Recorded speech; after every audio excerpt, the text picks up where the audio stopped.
চলি আছে আৰ আমাৰ সালাচৰ মন্দিৰত প্ৰত্যেক বছৰে এইটো পালন কৰা হয়। দুদিনীয়া কাৰ্যসূচী চলি আছে। আজি প্ৰথম দিনত আমি শোভাযাত্ৰা ওলাইছোঁ।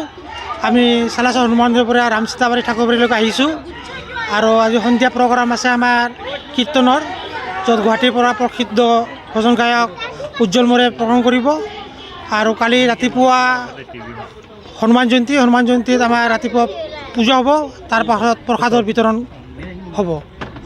আজি সকলো ৰাইজকে কিমান হনুমান জয়ন্তী? এইটো 24তম হনুমান জয়ন্তী।